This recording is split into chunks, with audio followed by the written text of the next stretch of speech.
Hello बच्चों, last video में हमने पढ़ा केमिस्ट्री ऑफ कार्बोहाइड्रेट्स। ठीक है, अब इसके बाद पढ़ेंगे हम मेटाबॉलिज्म ऑफ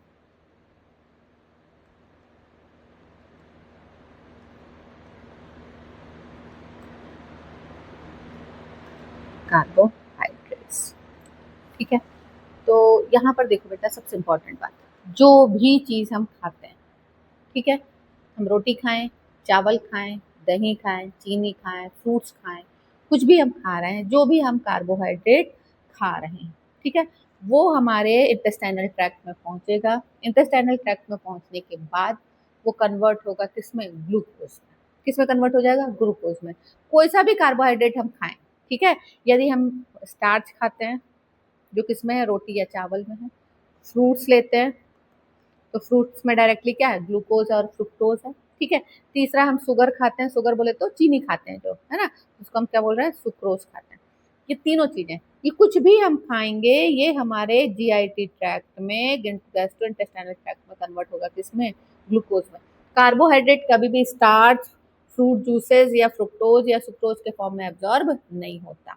कोई भी कार्बोहाइड्रेट खाएंगे वो हमारे गैस्ट्रोइंटेस्टाइनल ट्रैक्ट में कन्वर्ट होगा बेटा किसमें? ग्लूकोज में। फिर इसके बाद यह कहाँ पहुंचेगा? हमारे ब्लड में पहुंचेगा। ठीक है, कहाँ पहुंच जाएगा?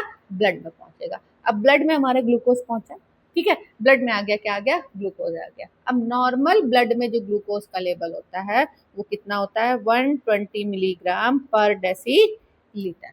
120 मिलीग्राम पर डेसी लीटर होता है। हाँ, तो क्या बोला है मैंने ये बताया कि ब्लड में जो नॉर्मल ब्लड ग्लूकोज लेवल होता है कितना? 120 मिलीग्राम पर डेसी लीटर होता है। ठीक है, ये क्या हो गया? Normal blood glucose level. ठीक है, नॉर्मली 120 मिलीग्राम होता है। एक हेल्दी यंग ह्यूमन बीइंग जो होगा उसके ब्लड में ग्लूकोज का लेवल कितना होगा? 120 मिलीग्राम पर डेसी लीटर। लेकिन जैसे ही हमने कार्बोहाइड्रेट खाया, ब्लड में क्या आएगा? कार्बोहाइड्रेट आएगा, ग्लूकोज आ जाएगा। ठीक है ना, कौन आ जाएगा?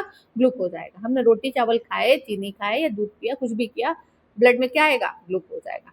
अब ये ब्लड में जो ग्लूकोज पहुंचा है, ये ग्लूकोज बेटा दो कंडीशन है। क्या होगा? ये ब्लड का ग्लूकोज जो है या तो कहाँ चला जाएगा? एनर्जी प्रोडक्शन के लिए। किसमें जाएगा? एनर्जी प्रोडक्शन के। या दूसरी चीज क्या होगी? यदि हमें एनर्जी की जरूरत नहीं है ना, हमारी बॉडी को एनर्जी की नहीं है, तो ये ग्लूकोज क्या हो जाएगा? स्टोर हो जाएगा। किसके फॉर्म में स्टोर होगा ग्लूकोज? ग्लूकोज स्टोर होता है किसके फॉर्म में बेटा? ग्लाइकोजन के फॉर्म में स्टोर होता है। बॉडी में हमारे ग्लूकोज किस फॉर्म में स्टोर हो जाता है? ग्लाइकोजन के फॉर्म में। अब यदि एनर्जी प्रोडक्शन के लिए जाना है तो ग्लूकोज एनर्जी प्रोडक्शन के लिए जब जाता है तो बेटा 3 स्टेप्स होते हैं। सबसे पहले ग्लूकोज जाता है कहाँ पे? ग्लाइकोलाइसिस में। किसमें जाएगा? ग्लाइकोलाइसिस में। ग्लाइकोलाइसिस में ये जो ग्लूकोज है, ग्लाइकोलाइसिस की प्रोसेस में, इस ग्लाइकोलाइसिस की प्रोसेस में जो हमारा ग्लूकोज है वो कन्वर्ट हो जाता है किसमें? पायरुवेट में। ठीक है, अब ये पायरुवेट कन्वर्ट होता है किसमें बेटा? एसिटाइल कोएंजाइम ए में। ये एसिटाइल कोएंजाइम ए कहाँ जाता है? क्रेब्स साइकिल में। किसमें जाएगा? क्रेब्स साइकिल में। ठीक है, तो ग्लूकोज को जब एनर्जी प्रोडक्शन किए जाना है तो सबसे पहले वो किस साइकिल में जाएगा? ग्लाइकोलाइसिस में जाएगा। ग्लाइकोलाइसिस में किसमें कन्वर्ट हो जाएगा? पायरुवेट में कन्वर्ट हो जाएगा। ठीक है, इसके बाद ये कन्वर्ट होगा किसमें? एसिटाइल कोएंजाइम ए में। ये एसिटाइल कोएंजाइम ए अब कहाँ जाएगा बेटा? क्रेब्स साइकिल में। यहाँ पर ये जो एसिटाइल कोएंजाइम ए है वो कन्वर्ट हो जाता है CO2 में और H2O में। ये दोनों ही प्रोसेस, ग्लाइकोलाइसिस की प्रोसेस और क्रेब्स साइकिल की प्रोसेस, इन दोनों में किसका प्रोडक्शन होता है बेटा? एनर्जी का प्रोडक्शन होता है। किस फॉर्म में एनर्जी बन रही है? ATP के फॉर्म में, और हमारे माइटोकॉन्ड्रिया में क्या होगी? स्टोर हो जाएगी। ठीक है, तो ये प्रोसेस किसके लिए हो गई? एनर्जी के प्रोडक्शन के लिए। ठीक है, जब ग्लूकोज एनर्जी का प्रोडक्शन कर रहा है तो ये दो स्टेप जा रहा है, तो ये दो साइकिल तुम्हें पढ़नी है पहले किसमें? ग्लाइकोलाइसिस पढ़नी है और क्रेब साइकिल पढ़नी है मेटाबॉलिज्म में। ठीक है, अब इसके बाद देखो बेटा, मैंने बताया जो एक्स्ट्रा ग्लूकोज था, एक्सेस में जो ग्लूकोज था, तो वो एक्स्ट्रा ग्लूकोज यहाँ देखो किसमें कन्वर्ट हो रहा है? ग्लाइकोजन में कन्वर्ट हो रहा है। ठीक है ना, तो ग्लूकोज जो है बेटा जब किस में कन्वर्ट होता है? ग्लाइकोजन में कन्वर्ट होता है। ठीक है, ग्लूकोज से जब ग्लाइकोजन बनता है तो ये जो प्रोसेस होती है हम इसको क्या बोलते हैं? ग्लाइकोजेनेसिस। ठीक, अब हमें एक साइकिल पढ़नी है, कौन सी? ग्लाइकोजेनेसिस की। ठीक है, फिर तीसरी चीज, अब मान लो हम 1-2 दिन तक ग्लूकोज नहीं खाते हैं, 1-2 दिन तक, 4, 6, 8, 10, 12 घंटे, 15 घंटे, या एक दिन हम ग्लूकोज ना खाएं। ग्लूकोज ना खाएं मतलब कार्बोहाइड्रेट ना खाएं, रोटी चावल दाल ये सब ना खाएं, तो क्या होगा बेटा? खाना ही ना खाएं कुल मिला के, तो क्या होगा? अब हमारे पास ब्लड में ग्लूकोज कम होने लगेगा, है ना? लेकिन ग्लूकोज की बॉडी को जरूरत है, तो बॉडी क्या करेगी? जो बॉडी के अंदर स्टोर था, क्या स्टोर था? ग्लाइकोजन।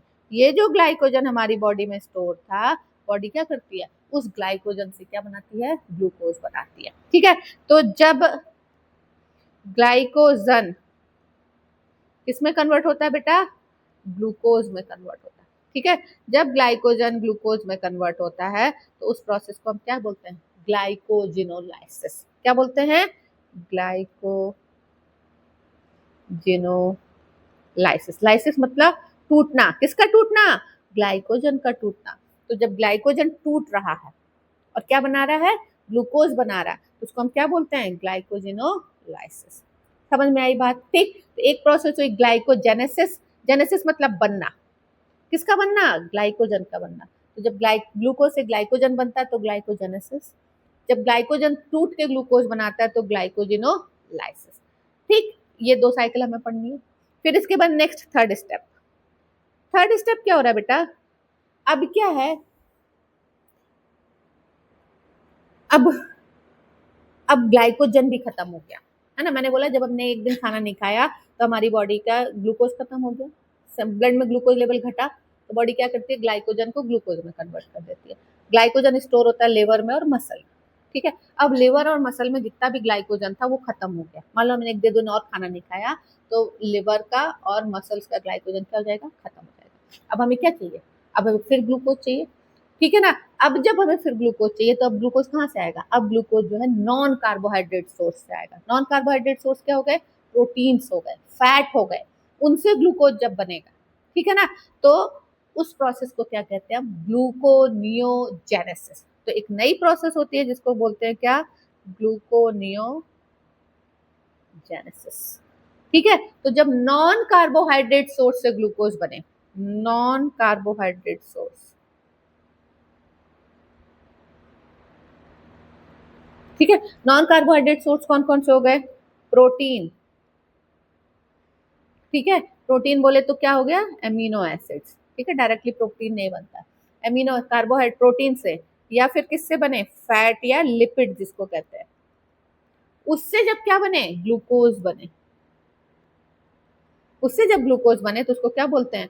ग्लूकोनियोजेनेसिस। नियो मतलब बिल्कुल नया, है ना? बिल्कुल नया ग्लूकोज बन रहा है ना? ग्लूकोज था ही नहीं, वो नया एकदम से न्यू बन रहा है। किससे बन रहा है? फैट से बन रहा है या प्रोटीन से बन रहा है, उसको क्या बोलते हैं? ग्लूकोनियोजेनेसिस। एक ये साइकिल आपको पढ़नी है। ठीक है, तो कुल मिला के हमने टोटल ग्लूकोज के मेटाबॉलिज्म की कितनी साइकिलें पढ़ी? 4। Glycolysis, Krebs cycle, glycogenesis, glycogenolysis और ग्लूकोनियोजेनेसिस। ये तुम्हें सिलेबस में। ठीक है, नेक्स्ट इसके बाद आता है बेटा तुम्हारा, इसमें 2 स्पेशल पार्ट। कौन कौन से हैं? एक स्पेशल पाथवे तुम्हारे सिलेबस में, उसको हम क्या बोलते हैं? उसको हम बोलते हैं एचएमपी शंट। ये स्पेसिफिक पाथवे है ना, ये पढ़ना है तुम्हें। तो टोटल इतनी साइकिल्स हमको इसमें पढ़नी है। क्या क्या पढ़ना है? ग्लाइकोलाइसिस नंबर 1, ठीक है, नंबर 1 पढ़नी है कौन सी? ग्लाइकोलाइसिस। नंबर 2 पढ़नी है हमें क्रेब्स साइकिल। नंबर 3 पढ़नी है हमको ग्लाइकोजेनेसिस। नंबर 4 पढ़नी है ग्लाइकोजिनोलाइसिस, फिर ग्लूकोनियोजेनेसिस और लास्ट में पढ़ना है एचएमपी शन। इतनी साइकिल्स हम पढ़ेंगे किसमें? कार्बोहाइड्रेट मेटाबॉलिज्म में। ठीक है, इतना करेंगे। तो सबसे पहले स्टार्ट करेंगे हम किससे? ग्लाइकोलाइसिस से।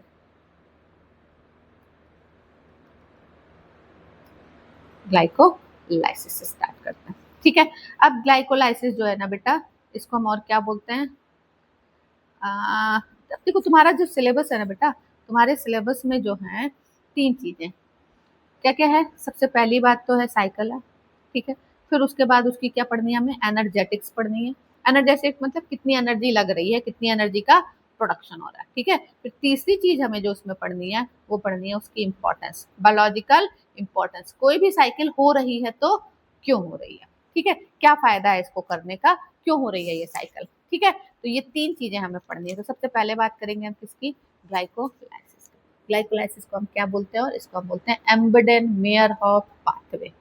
ग्लाइकोलाइसिस और क्या कहलाता है, एम्बेडेन मेयरहॉफ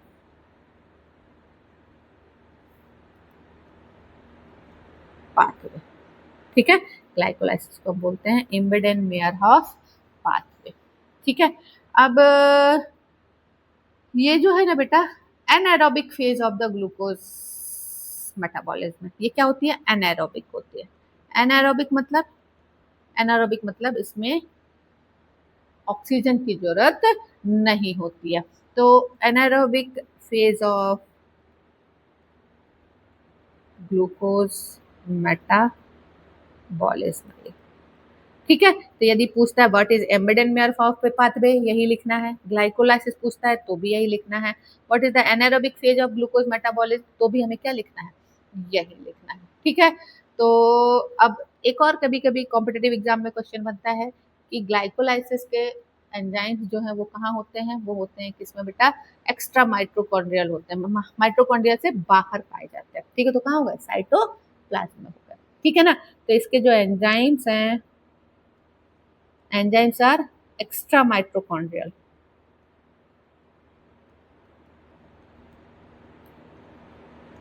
ठीक है, ग्लाइकोलाइसिस के जो एंजाइम्स वो क्या होते हैं, एक्स्ट्रा माइटोकॉन्ड्रियल होते हैं। माइटोकॉन्ड्रिया से कहाँ होते हैं, बाहर होते हैं। ठीक है, अब इसके बाद इसकी साइकिल देखो, सिंपल साइकिल करेंगे, बहुत थियोरेटिकल इसमें लिखने की जरूरत नहीं है हमको। ठीक है, तो स्टार्ट करते हैं। ग्लूकोज,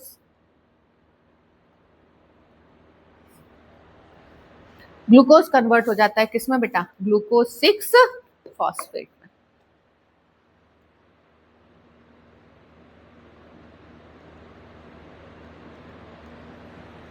ठीक है, ग्लूकोज कन्वर्ट हो जा रहा है किसमें, ग्लूकोज 6 फॉस्फेट में। अब ये जो स्टेप होता है बेटा, इसके लिए एनर्जी की जरूरत पड़ती है, और उसमें एनर्जी हमको किससे मिलती है, एनर्जी मिलती है हमसे एटीपी से। एटीपी टूट के बना देता है क्या, एडीपी बन जाता है, और एनर्जी दे देता है इसके लिए, फॉस्फेट इसको दे देता है। इस स्टेप में बेटा एटीपी कन्वर्ट हो जाता है किसमें, एडीपी में कन्वर्ट हो जाता है। ठीक है, और इसके लिए एंजाइम जो लगता है वो कौन सा लगता है, ग्लूकोकाइनेज एंजाइम। एंजाइम को हरदम क्या करेंगे ना, हम एक बॉक्स के अंदर बंद करके रखेंगे। ठीक है, क्या हुआ, ग्लूकोज कन्वर्ट हुआ किसमें, ग्लूकोज 6 फॉस्फेट में, और एक एंजाइम लगा जिसको हम क्या बोल रहे हैं, काइनेज। ग्लूकोज कन्वर्ट हो गया किसमें, ग्लूकोज 6 फॉस्फेट में। ठीक है, अब ये ग्लूकोज 6 फॉस्फेट कन्वर्ट हो जाता है किसमें, फ्रुक्टोज 6 फॉस्फेट। ये रिवर्सिबल प्रोसेस है, ये कन्वर्ट हो जाता है फ्रुक्टोज 6 फॉस्फेट में। ठीक है, मैं पूरा नहीं लिख रही हूँ फॉस्फेट, एक बार लिख देती हूँ, हर जगह पी लिखूंगी, उसका फॉस्फेट समझ लेना, है ना। ये रिवर्सिबल प्रोसेस होती है, और हो क्या रहा है देखो, ये ग्लूकोज और फ्रुक्टोज एक दूसरे के क्या है, आइसोमर है। तो ये आइसो एंजाइम कौन सा लग जाता है बेटा, आइसोमरेज। तो फॉस्फोहेक्सोज आइसोमरेज एंजाइम, एंजाइम कौन सा लग गया, आइसोमरेज एंजाइम, बॉक्स के अंदर बंद। अब ये फ्रुक्टोज 6 फॉस्फेट कन्वर्ट होता है किसमें, फ्रुक्टोज 1,6 डाइफॉस्फेट या बाइफॉस्फेट में, फ्रुक्टोज 1,6 बाइफॉस्फेट में।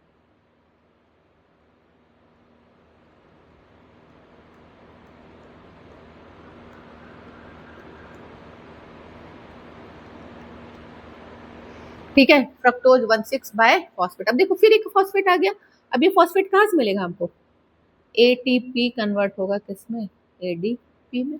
अब फिर से फॉस्फेट आके जुड़ा है ना, इसलिए एंजाइम कौन सा हो जाएगा, काइनेज एंजाइम। कौन सा हो जाएगा, काइनेज। तो फॉस्फोफ्रक्टोकाइनेज एंजाइम।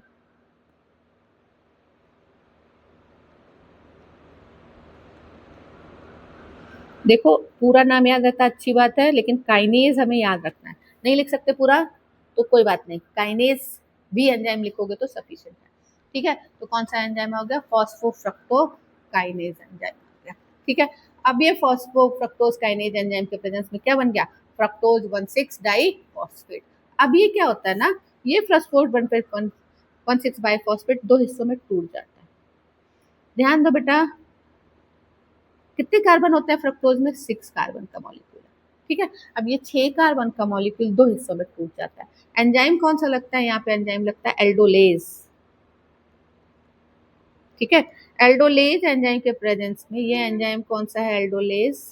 एल्डोलेज एंजाइम के प्रेजेंस में, एल्डोलेज एंजाइम के प्रेजेंस में ये 2 हिस्सों में टूट जाता है और क्या बना लेता है? डाइहाइड्रोक्सी एसीटोन फॉस्फेट और ग्लिसरॉल्डिहाइड 3 फॉस्फेट, ठीक है। क्या क्या बना ले रहा है? डाइहाइड्रोक्सी एसीटोन फॉस्फेट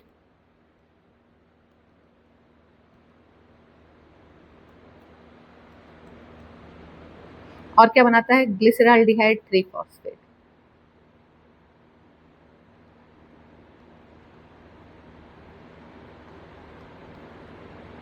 ठीक है। 2 चीजें बन गई। अब ये दोनों जो मॉलिक्यूल है बेटा, इनमें दोनों में कितने कितने कार्बन है? इसमें भी 3 कार्बन है, ये 3 कार्बन है। ये दोनों एक दूसरे के क्या होते हैं बेटा? आइसोमर होते हैं और एक दूसरे में इंटर कन्वर्टेबल होते हैं। ये इसमें कन्वर्ट हो जाता है और ये इसमें कन्वर्ट हो जाता है, ठीक है। ये दोनों एक दूसरे में कन्वर्ट होते हैं और एंजाइम जो इसमें लगता है इनके कन्वर्जन के लिए, वो लगता है कौन सा? Isomerase enzyme. एंजाइम लग जाता है कौन सा? आइसोमरेज लग जाता है, ठीक है। अब ये डाइहाइड्रोक्सी एसीटोन फॉस्फेट है और कौन है? Glyceraldehyde 3 phosphate. ये दोनों एक दूसरे में कन्वर्ट हो जा रहा है ना। अब आगे हम इसकी रिएक्शंस करेंगे, किसके आगे से करेंगे? ग्लिसरॉल्डिहाइड 3 फॉस्फेट के आगे से। तो अब आगे ग्लिसरॉल्डिहाइड 3 फॉस्फेट, ठीक है। ग्लिसरॉल्डिहाइड 3 फॉस्फेट कन्वर्ट होता है किसमें? 1,3 टाइप ट्राई फॉस्फोग्लिसरेट में, है ना। ये कन्वर्ट हो जाता है 1,3 by phosphate phosphoglycerate, 1,3 by phosphoglycerate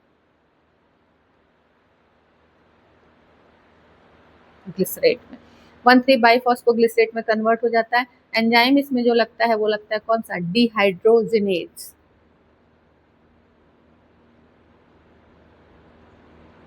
देखो एंजाइम लग रहा है डिहाइड्रोजिनेज, ठीक है।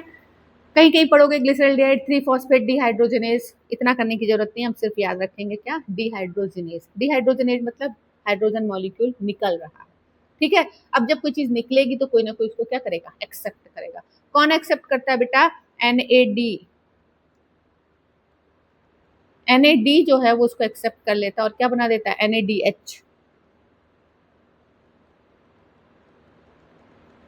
ठीक है। NADH बन जाता है, ठीक। तो NAD प्लस जो है वो कन्वर्ट हो जाता है किसमें? NADH में कन्वर्ट हो जाता है, ठीक है। एंजाइम कौन सा बताया मैंने? डिहाइड्रोजिनेज एंजाइम बनाया। नेक्स्ट इसके बाद 1,3 बाइफॉस्फोग्लिसरेट कन्वर्ट हो जाता है किसमें बेटा? 3 फॉस्फोग्लिसरेट,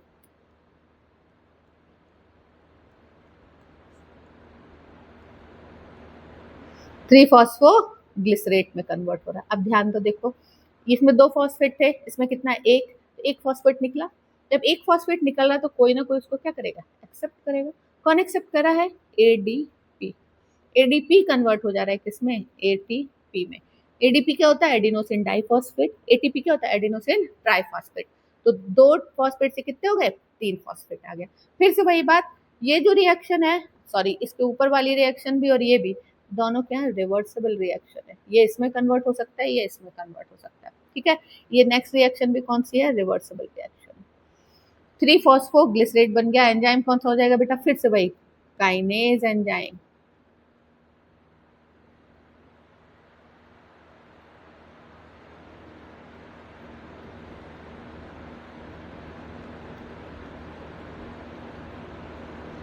अब ये 3 फॉस्फोग्लिसरेट जो है वो कन्वर्ट होता है किसमें?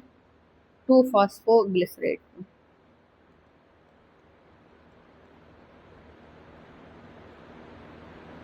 क्या हुआ? देखो पोजीशन बदल गई, फॉस्फेट की पोजीशन बन गई, 3 से कहाँ आ गया? 2 में आ गया। एंजाइम कौन सा? म्यूटेज, है ना। कुल मिला के दोनों क्या है? एक दूसरे के आइसोमर है। एंजाइम कौन सा हो गया? म्यूटेज एंजाइम हो गया, ठीक है। कौन सा एंजाइम हो गया बेटा? म्यूटेज एंजाइम हो गया। इसके बाद नेक्स्ट आगे आ जाएगा,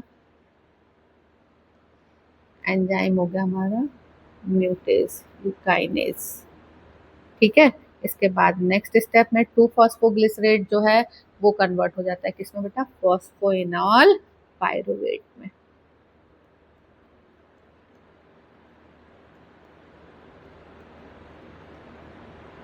फॉस्फेनॉल पायरुवेट में कन्वर्ट हो जाएगा। और लास्टली ये यहाँ एंजाइम लग जाता है कौन सा, इनोलेज एंजाइम, और ये फॉस्फेनॉल पायरुवेट कन्वर्ट हो जाता है किसमें, पायरुवेट में। ठीक है, यहाँ एंजाइम लगता है कौन सा, पायरुवेट काइनेज एंजाइम।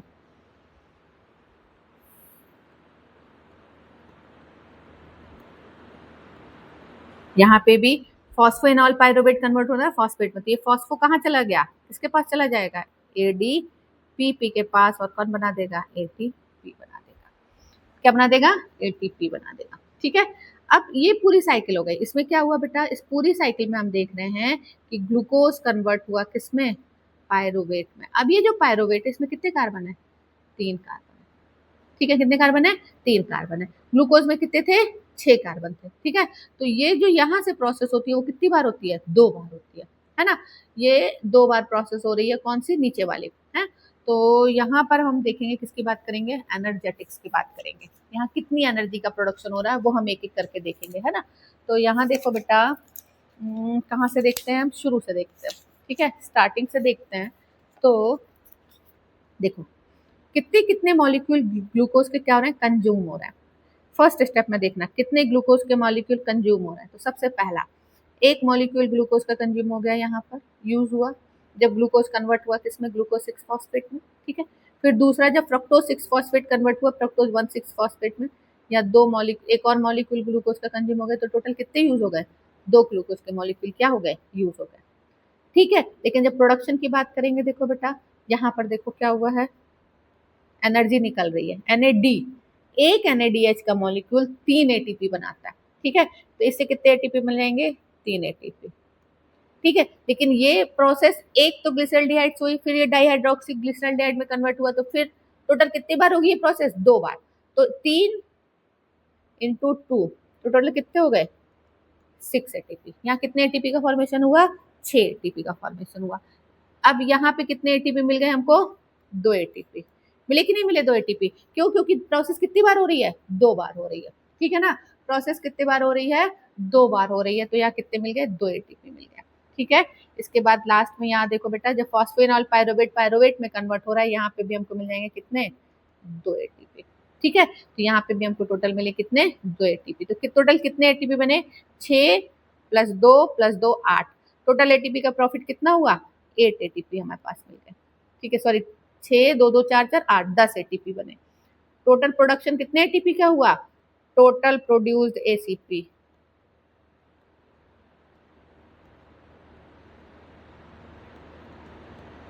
कितने हो गए, 10। ठीक है, और टोटल कंज्यूम्ड ATP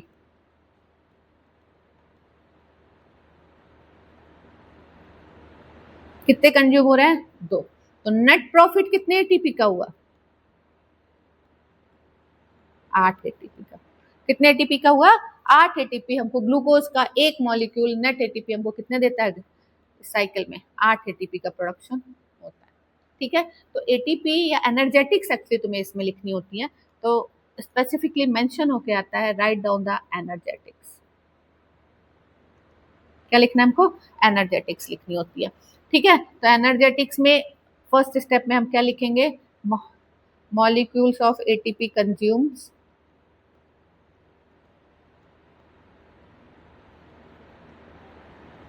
ठीक है, मॉलिक्यूल्स ऑफ ATP कंज्यूम कितने हो गए बेटा, 2।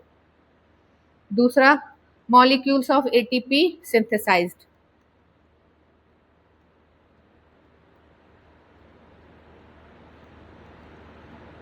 मॉलिक्यूल्स ऑफ सिंथेसाइज्ड कितने हो जाएंगे, NADH से बनते हैं कितने हमको, 3 × 2 6, और दूसरा कितना बना, 2 और मिले। टोटल कितने मिले, 2 × 2 टोटल 4। टोटल कितने मिले, 10। नेट प्रॉफिट ऑफ ATP कितना हो गया, 10 - 2 8 ATP का हमको क्या हो गया, प्रॉफिट हो गया।